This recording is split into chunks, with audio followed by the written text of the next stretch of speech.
Yes, Assalamu alaikum students. I hope so you will be fine and all right by the grace of Allah Almighty. Dear students, today the topic of our discussion from organic chemistry is the importance of organic chemistry and sources of organic compounds. Dear students, let's talk about the importance of organic chemistry. First of all, we depend upon food, medicines and clothes. They are called organic compounds. तो सबसे पहले अगर हम बात करें कि हमारी जो बेसिक चीज़ें हैं, जो ज़रूरियात हैं, जैसा कि खुराक है, मेडिसन है, क्लॉथ्स हैं, ठीक है, कपड़े हम पहनते हैं, मेडिसन्स हैं, हमारी हेल्थ के लिए ज़रूरी हैं और ज़िंदा रहने के लिए खुराक ज़रूरी है। तो वो सारी मोस्टली ये जो बेसिक एलिमेंट्स हैं लाइफ के, ये किस तरह के कंपाउंड्स पे डिपेंड करते हैं? ये ऑर्गेनिक कंपाउंड्स पे डिपेंड करते हैं, ठीक है। तो अब इसमें हम देखेंगे आगे कि ऑर्गेनिक कंपाउंड्स किस तरह के हैं और इनको हम कैसे हासिल करते हैं, ठीक है, और फिर इसमें हमारे पास इसकी जो है इम्पोर्टेंस जो है उसको हम देखते हैं। Most of the chemical actions that take place in our bodies are organic in nature because they are responsible for the formation of life elements. तो स्टूडेंट्स, लाइफ एलिमेंट्स कौन कौन से हैं? तो इनमें हमारे पास प्रोटीन्स, इंजाइम्स, कार्बोहाइड्रेट्स, ठीक है, और lipids, vitamins and nucleic acids. तो स्टूडेंट, जैसा कि हम जानते हैं कि प्रोटीन्स जो हैं हमारी, ये सारे जो एलिमेंट्स हैं ये हमारी लाइफ के लिए ज़रूरी हैं और हमारी बॉडी का हिस्सा हैं, ठीक है। प्रोटीन्स जो नॉन बोनी पार्ट होता है हमारी बॉडी में, गोश्त वगैरह, और इसमें जो इंजाइम्स हैं जो हमारी बॉडी के अंदर बायोलॉजिकल रिएक्शन हो रहे हैं सारे, उनको कैटलाइज करते हैं इंजाइम्स, ये भी ऑर्गेनिक कंपाउंड्स हैं। Carbohydrates are also organic compounds, they involve glucose, fructose extra, ठीक है। तो लिपिड्स हैं, ठीक है, जो फैटी पोर्शन है हमारी बॉडी का। विटामिन्स हैं, न्यूक्लिक एसिड्स हैं, ठीक है। तो न्यूक्लिक एसिड जो हैं वो जैसा कि हम जानते हैं कि they are the essential parts of nucleic acids are the essential parts of DNA, ठीक है, आरएनए एक्स्ट्रा। तो ये हमारे पास ये सारे कंपाउंड जो हैं, सारे एलिमेंट्स जो हैं, ये क्या हैं? ऑर्गेनिक कंपाउंड्स हैं। तो इनमें से अगर कोई एक भी चीज़ डिस्टर्ब हो जाए, किसी की डेफिशिएंसी हो जाती है हमारी बॉडी में, तो हमारी बॉडी जो है वो नॉर्मल फंक्शन नहीं परफॉर्म कर सकती। Students, many other organic compounds have been synthesized to fulfill our needs: paints, textile, fibers, fertilizers, pesticide, detergent, cosmetics, etc. बहुत सारे ऑर्गेनिक कंपाउंड्स जो हैं उनको प्रिपेयर कर लिया गया, ठीक है। हमारी ज़रूरियात जो थी वो ज़्यादा थी, रिक्वायरमेंट्स हमारी ज़्यादा थी। तो ऑर्गेनिक कंपाउंड्स की डेफिशिएंसी ना हो जाए, इससे बचने के लिए बहुत सारे कंपाउंड्स, ऑर्गेनिक कंपाउंड्स को आर्टिफिशियली प्रिपेयर कर लिया, जैसा कि हमने पीछे पढ़ा था, वाटरफोर्ड थ्योरी को रिजेक्ट किया गया। तो बहुत सारे ऑर्गेनिक कंपाउंड्स को प्रिपेयर किया जाने लगा लैब्स में। तो ये सारे मोस्टली ऑर्गेनिक कंपाउंड्स हैं, ठीक है, जो इनऑर्गेनिक से भी बने हैं और ऑर्गेनिक से भी आगे उनको तैयार किया गया मज़ीद। तो ये बेसिकली जो है हमारी डेली लाइफ से जो है वो रेलेवेंट है। तो इनके बगैर जो है वो सर्वाइवल नहीं है। तो students, these all compounds are called the organic compounds, ठीक है। Students, now let's talk about the sources of organic compounds. First of all, we will explain its we will develop a little sketch about the importance or sources of organic compounds. Actually, animals contain these elements and plants contain these elements: sugar, starch, glucose, cellulose, etc. And animals contain fats, protein, vitamins, hormones extra. Students, इसमें होता ये है कि जो animals हैं उनमें से ये जो हम चीज़ें हासिल करते हैं, ठीक है, ये सारी ऑर्गेनिक कंपाउंड्स हैं, ठीक है। और प्लांट्स जो हैं उनसे हम शुगर है, ठीक है, जिस तरह शुगर केन है वह उससे हम शुगर हासिल करते हैं, स्टार्च है, ग्लूकोज है, सेलुलोज है, ठीक है, उसका फाइबर वगैरह है, ठीक है, लकड़ी है प्लांट से हम हासिल करते हैं। तो students these are all compounds are called organic compounds. तो अब इसमें 500 मिलियन ईयर्स अगो जो चीज़ें जानदार जो थे या प्लांट्स वगैरह वो ज़मीन में दब गए, उनकी डिकम्पोजिशन होती रही, ठीक है, बैक्टीरियल रिएक्शन होते रहे हाई प्रेशर हाई टेम्परेचर में ज़मीन के अंदर। तो स्टूडेंट्स वो माइक्रो ऑर्गेनिज़म्स और बैक्टीरियल रिएक्शंस के रिज़ल्ट में माइक्रो ऑर्गेनिज़म्स ने उनको कन्वर्ट कर दिया कोल में, नेचुरल गैस में और पेट्रोलियम में। तो मतलब ये है कि 500 साल पहले बहुत सारे जो कायनात में बदलाव आए, ठीक है, क्लाइमेट चेंजेस आए, ठीक है, जिससे कुछ चीज़ें जो थी वो सरवाइव नहीं कर पाई, ठीक है। तो उसमें बहुत सारे जो हैं वो बहुत सारी चेंजेस आती रहीं अर्थ में। तो जो चीज़ें एनिमल्स प्लांट्स जो ज़मीन में दब गए, ठीक है, उनके माइक्रो ऑर्गेनिज़म जो हैं बैक्टीरिया अलजाई वगैरह, इन्होंने रिएक्शंस किए, डिकम्पोज किया हाई टेम्परेचर हाई प्रेशर पे, और ये सारी जो एनिमल प्लांट्स जो थे ये किस में कन्वर्ट हो गए फिर, कोल में, नेचुरल गैस और पेट्रोलियम में। तो students now let's talk about coal. What is coal? Coal is a blackish solid fossil fuel formed by the decay of plants and animals after a long period of time under the earth.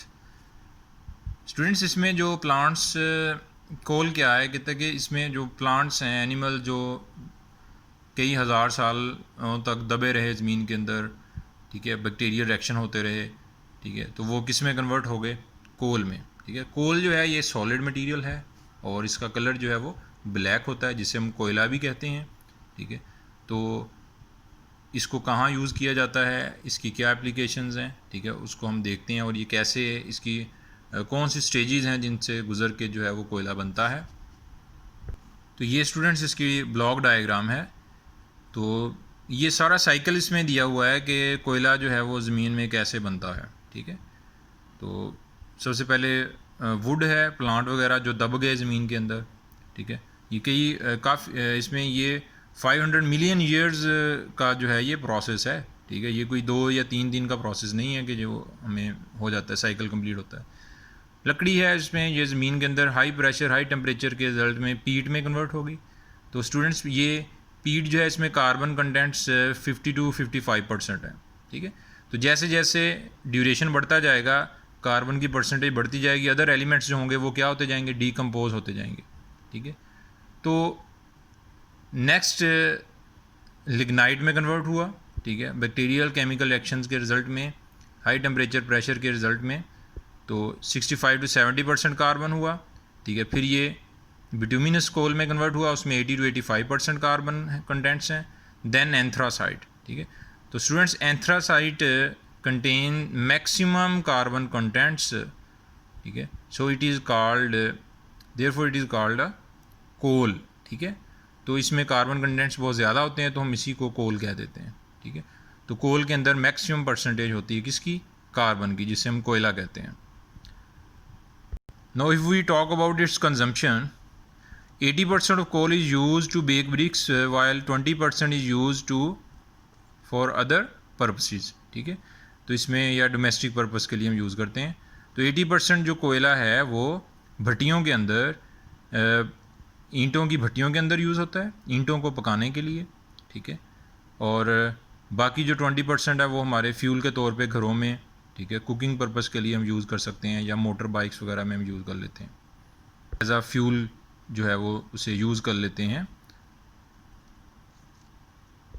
Sorry, motor bikes में जो की बजाय motor bikes नहीं है, जो इसमें पहले students जो रेलवे थी, ठीक है, वो बेसिकली कोयला से चलती थी, ठीक है। तो उसमें उसके अंदर चिमनीज़ होती थी, ठीक है। तो फ्यूल या डीज़ल वगैरह का कंसेप्ट नहीं था, या वो उसकी डेफिशिएंसी थी।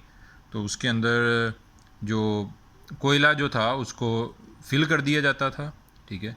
तो जिसकी वजह से जो टेम्परेचर जो हरारत उसमें पैदा होती थी, उससे इंजन जो है वो वर्किंग करता था। तो पुराने वक्तों में हम कह सकते हैं कि जो रेलवे जो थी वो डिपेंड करती थी कोल के ऊपर। स्टूडेंट्स यहाँ पे एक टर्म यूज़ की गई है डिस्ट्रक्टिव डिस्टिलेशन, ठीक है। तो डिस्ट्रक्टिव डिस्टिलेशन जो है ये बेसिकली है क्या, तो इसको हम थोड़ा सा समझ लेते हैं और कोशिश मेरी ये होगी कि इसके वीडियो के एंड पे हम इसकी एनिमेशन अटैच कर दें ताकि ये आपको पूरा प्रोसेस समझ आ जाए। तो इसमें डिस्ट्रक्टिव डिस्टिलेशन होती है कि कोल की डिस्ट्रक्टिव डिस्टिलेशन कर दें तो वो आगे मज़ीद 3 या 4 फ्रैक्शंस में कन्वर्ट हो जाता है। तो डिस्ट्रक्टिव डिस्टिलेशन बेसिकली होती है कि in the absence of air, high temperature पे किसी चीज़ को हीट करना in the absence of air. तो हम कोल को 500 to 1000 डिग्री सेल्सियस पे हीट करेंगे in the absence of air. तो स्टूडेंट यहाँ पर हमारे पास कोई बर्नर है, ठीक है। तो ये हमारे पास स्टैंड लगा हुआ है, इसके अंदर एक ट्यूब है, इसके अंदर हमने क्या रखा हुआ है, कोल, ठीक है। तो इसके अंदर हमने कोल के साथ इसे क्या किया हुआ है, फिल किया हुआ है। तो स्टूडेंट इसे हीट करेंगे 500 to 1000 डिग्री सेल्सियस पे, तो क्या होगा कि यहाँ पर वेपर्स बनेंगे और वेपर्स जो होंगे वो इस ट्यूब के ज़रिए किस में आएंगे, वाटर के बीकर के अंदर, ठीक है, वाटर के सिलेंडर के अंदर। तो स्टूडेंट इसको पानी से हमने भरा हुआ है, जैसे ही हमने कोल को 500 to 1000 डिग्री सेल्सियस पे हीट किया इन दी एब्सेंस ऑफ एयर, कुछ वेपर्स बने हैं वो इस ट्यूब में से किसके अंदर आ रहे हैं, वाटर के अंदर। तो वाटर के अंदर आएंगे तो कुछ देर के बाद एक विस्कस ब्लैक लिक्विड बॉटम पे डिपॉजिट होता जाएगा, उसे हम क्या कहेंगे, कोल टार। और यहाँ पर कुछ रिंग्स से बनने लग जाएंगे, इसकी सरफेस के ऊपर एक ब्लैकिश सा रिंग बन जाएगा, उसे हम कहेंगे अमोनियम लिकर। और स्टूडेंट्स यहाँ से बबल्स बन के बाहर निकलने लग जाएंगे इस पाइप में से, वो होगी कोल गैस, ठीक है।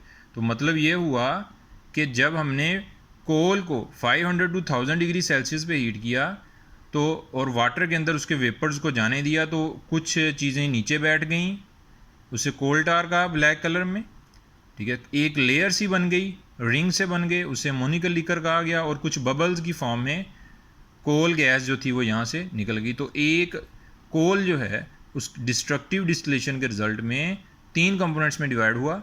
और इसका फोर्थ भी बेसिकली है कि अब इस ट्यूब में क्या रह जाएगा एंड पे, इस ट्यूब में एक विस्कस सा, एक ब्लैक हार्ड सा मटेरियल रह जाएगा।